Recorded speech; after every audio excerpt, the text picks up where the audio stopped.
Flip is a meme in the Dark Souls 1 community. For those who experienced it, I'm sorry, but let me explain it for those who don't know. The Darkwood grain ring that allows you to perform ninja flips when rolling used to be below 50% equip load.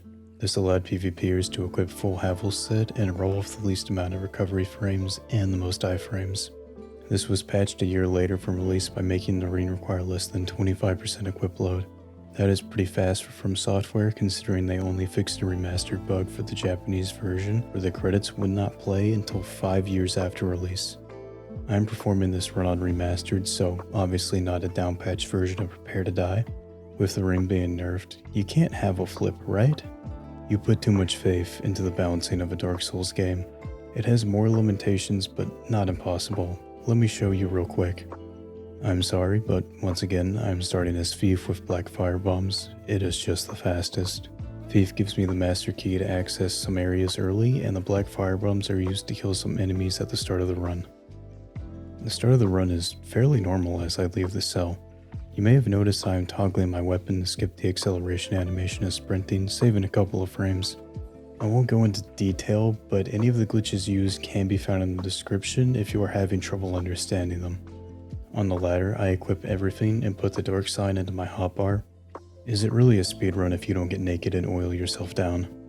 At the door to the Asylum Demon's boss room, I move my mouse over to the left arrow in the inventory for a glitch later. I also drop the broken sword because I won't be needing it.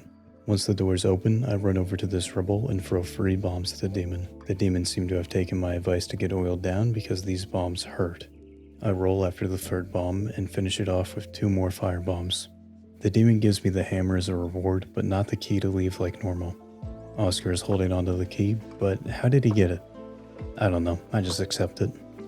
I strafe the arrow of the Bowhala before they run like a coward. For this cowardice, I punch them to push them out of the doorway to stop them from blocking it. Coming up, I'm going to break the wall to Oscar without the boulder. A stand-up animation of the character is destructive. This is easy to abuse by just quitting out next to the wall and then reloading. I jump to menu on the move because you can't run menu in this game. Remastered. After loading in, the wall is destroyed and I can speak to Oscar. He gives me the Estus flask and the Big Pilgrim's key before I dark sign away. The dark sign takes me to the bonfire before the Bowhala because the game forces it to be my last bonfire rested after the door to Asylum Demon closes. This saves some time at the cost of my souls, and speaking of saving time, I quit out on the store. This run is timed with in-game time, so door opening animations add to this time. Simply quitting out skips the animation, saving some time on certain doors. There's nothing here for me, so time to head to Firelink where the game really starts. From Firelink, I take the staircase down towards the New Londo ruins. On the elevator ride down, I'm going to perform a dupe.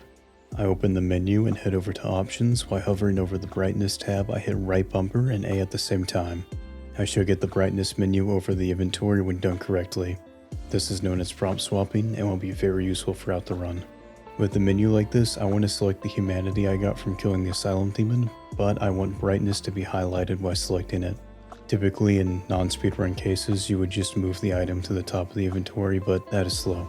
Instead, I move down once and hit left trigger to bring me to the top of the menu. This does not move the brightness menu, but just the inventory menu. I then press down 4 times to get to the humanity. I know you can't see it, but it is selected. A new problem appears once the item is selected, but some weird menuing can fix this. I want to use the item by having default selected, but hitting down would select drop the item instead of use. To prevent this, I press down and right on the D-pad at the same time. I'm gonna be honest, I don't know why this works, but it highlights OK in the brightness menu without moving the use prompt. I can go over to defaults without moving the menu and explain why I want defaults. It is just the quantity value is stored there. Since I have not viewed any quantity prompts since the last load screen, the value is 0. A quantity can't be 0, so the game just lets me use up to 99 of an item. I use 99 humanities to raise my item discovery for an item drop here in a little bit, but it is also a good place to explain the glitch because this will come up again. After duping, I drop the hammer to clean up some space in my inventory because it is useless. I jump down and head towards the right where a locked door blocks my way if I did not have the master key. I enter the Valley of the Drakes early and pick up a soul immediately to the left of the door.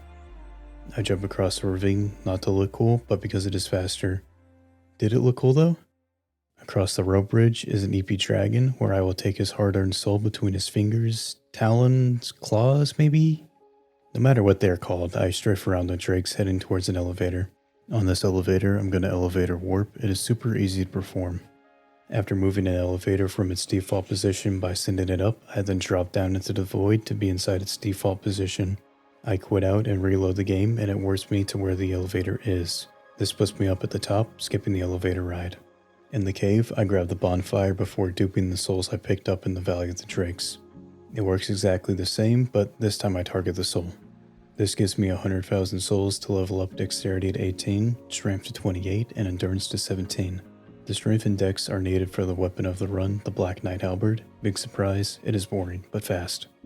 First, I pick up the Grass Crest Shield and equip it with the increased stamina recovery. I then reload the game with a quit out to reset the Black Knight. As soon as I load back in, I run at the knight, who promptly jumps off the cliff for me. They even dropped a real halberd. Everybody say thank you, Halberd Knight.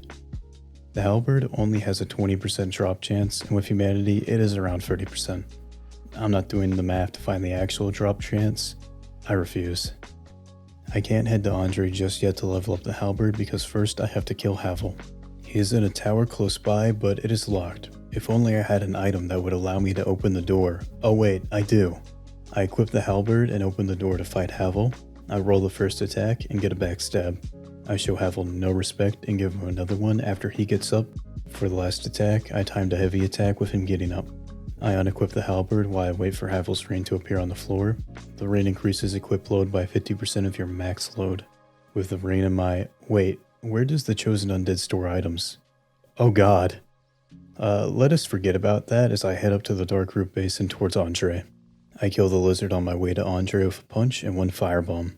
This lizard drops 2 Twinkling Titanites to upgrade the halberd, but I'll be getting more here in a bit. Cut to me running towards Andre. Remember those dupes from earlier? I'm going to be doing it again, but a little different. Before I was using the default 0 quantity stored to use 99 of an item, but I can use more.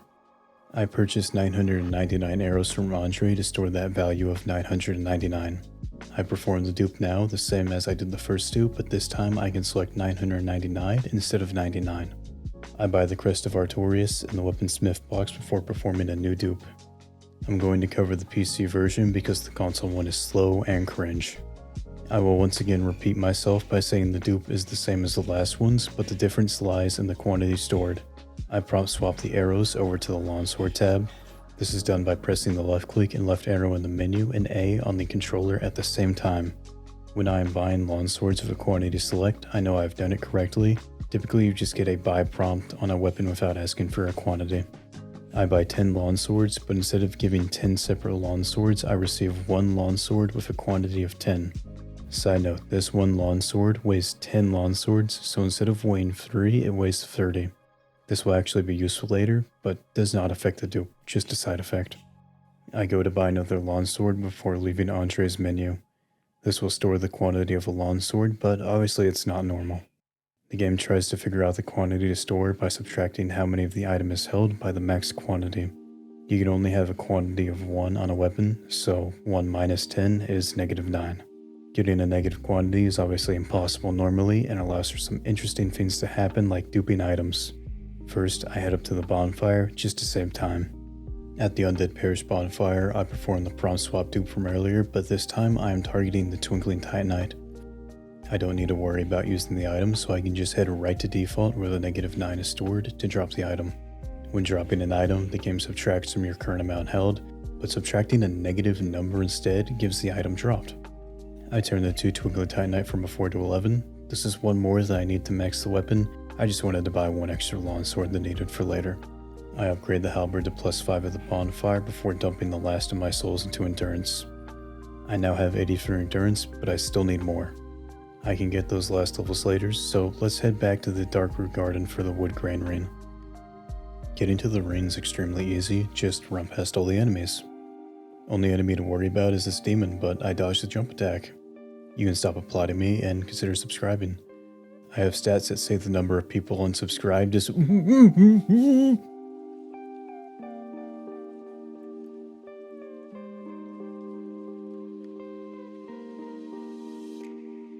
Continuing on past the demon foliage, I open the door to where the Alvina simps are located. Dark Souls puts the artificial into artificial intelligence, so the enemies just let me run past to Alvina. I join the Covenant to spawn Shiva, and more importantly, his bodyguard that drops the ring. I equip the halberd and perform a heavy attack followed by a light attack to easily kill them, but Shiva is now aggroed. The ninja does not drop the ring right away, so I quit out to reload the area. This de-aggroes Shiva and allows me to pick up the ring before jumping to my death. I died to respawn at the Undead Parish bonfire where I'm going to perform Sen's Gate Skip. I am sure everybody knows about SGS, but I will speedrun explaining the glitch while explaining a speedrun for those who don't know. A hollow is aggroed where they are brought to the staircase where they are parried and reposted at the third pillar. When done right, the character will activate the death cam without hitting the kill box. The death cam is this cinematic overhead camera where the game controls with 10 controls. Instead of moving where the camera faces, the game moves where the character is facing. Navigating like this is tough as I make my way down the stairs towards Sen's Fortress, but I know the layout by memory. This is cool and all, but what is the point of doing all this? Well, I'm glad you asked and I did not force those words into your mouth. The death cam stops the surrounding area from loading because typically you're supposed to die when you get this cam. One big thing is not loaded in right now, and you probably already guessed it, the gate to Sen's Fortress. I can skip ringing the 2 bells of awakening and make my way into Sen's Fortress early, saving minutes. To remove myself from the death cam state, I just quit out to reload the game where I am now in Sen's Fortress. This Fortress of Challenge is so comfy. I've run for this area so many times that it's the most consistent part of any run. The blades are easily avoided by timing my runs with the blades. Snake enemies can just be strafed around, but the one up here blocking a door can be annoying. Most of the time their lightning bolts hit blades or are just strafed. I roll for the last 2 blades to dodge a bolt that is too close and slip past the lightning snake. There's another snake blocking a door. Oh no, what will I do? I sure hope a scripted boulder that spawns in when I get close does not knock the snake out of the way. I run up after that boulder hits the snake to the fog gate. On this fog gate, I menu the thief hood on for a glitch later before continuing on. Most things can be avoided in this place by just running forward, but this boulder cannot. I quit out at this third pillar to reset the boulder. Once I load back in, I hold forward and run. This works so well here, I can even time the run with these 4 blades close together. Up the staircase is another lightning snake that wants to block the way, but this is nothing a little punch can't fix. Now getting to the easy part of Sen's Fortress, I run past the last 4 blades to enter the fog gate outside. During the fog gate animation, I equip the wood grain ring. Outside is, in my opinion, the easiest part. The giant throwing boulders froze them in scripted locations, so just running is enough to get by. I pick up this soul for later before continuing on towards the top where there is no more real challenges besides an archer coming up. They are blocking the doorway to Iron Golem, but just punch them and they are no longer an issue. It is always just punching them. I equipped the halberd as I entered the Iron Golem fight. Also before I fought them, I put soap on the floor to make them slip. I hit them with a heavy attack of the halberd to make them wobble before hitting their ankle with a light attack to have them fall to their death. Scripted boss, paid actor, but now it's time for Anor Londo, home of the backstabs and snipers. Anor Londo has a long elevator ride and I don't feel like riding it, so instead I will just fall down. Fall damage would kill me, but we are meme rolling out here. In remastered, meme rolls are easy to set up. I just need to have my equip load over 25% and below or equal to 29.1%. This is why I put the hood on, but my equip load is a lot right now and I need some way to get between that range. That is where the longsword comes into play. I equipped the longsword to increase my weight by 30, so it is now 34.2 out of 123 or 27.8%. Okay, so it turns out I did not need to buy 10 longswords, only 9. I might be stupid, but I can still meme roll. I roll off the top after passing this line and can now roll in the air because of my equip load. The goal is to use the iframes of the roll to negate the fall damage as I hit the ground, but in this case, the death cam will just kill me. To prevent this, I roll off the ground and quit out to stop that from happening. I load back in where there is one more meme roll that is way easier. Once at the bottom, I switch out the longsword for the halberd and make my way into the worst room in Anor Londo. The rafters of Anor Londo are just cringe. I hate this place, it is just RNG. The painted guardian acts a little weird and I wanted to play it safe by killing them but missed. I thought they were going to run at me and not just RP walk, but it is fine as I get away without dying. I perform Namu Rafters to save a second and make my way to the fog gate where I equip Havel's ring before watching behind me. Guardians like to chase after you throwing knives, so I keep a lookout. They don't chase too hard, so I can just push the lever to the elevator. I heal before continuing on to hopefully avoid getting one-shotted. The armored golem is a problem easily avoided with a ninja flip. I make my way up past the sentinels towards the demons where I easily avoid them. The game must have thought I was doing too well because it hits me with an arrow from one of the snipers. Thankfully, I chug that Estus. I chug another before continuing on towards the snipers where I don't play around. I kill the sniper blocking the way before unequipping the shield and the halberd. While I enter the fog gate, I unequip the mask, but that doesn't really matter as I'm going to be equipping Havelset here shortly. First I need levels, so I grab the bonfire and perform the last soul dupe. This gives me 800,000 souls to level up with. I put all of them into endurance, giving me 94 endurance. This is the exact amount I need, so I can now continue on towards Havel's armor.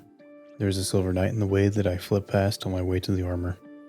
I flip through the illusionary wall down below to the hidden room. I run over to the two chests holding Havel's armor and open them both. I quickly equip the armor and Havel flip at 16 minutes and 57 seconds. Sub 17, I will take that. Honestly, also took longer than I expected, but what does this mean for PvP? This armor by itself weighs 50 and our equip load is at 101 at 94 endurance. This build just barely has enough for the flips, and you can level endurance more and use a small weapon for PvP. This feels pretty balanced. It would suck if there was a strong weapon in the game that weighs nothing and does not scale with stats. I feel like that would be pretty strong, but unfortunately it just does not exist. We can all rest easy that the Ninja Flip Havel is not real and cannot hurt you. Thank you for wasting your time with me, and if you enjoyed this video, think about subscribing to be notified of future uploads.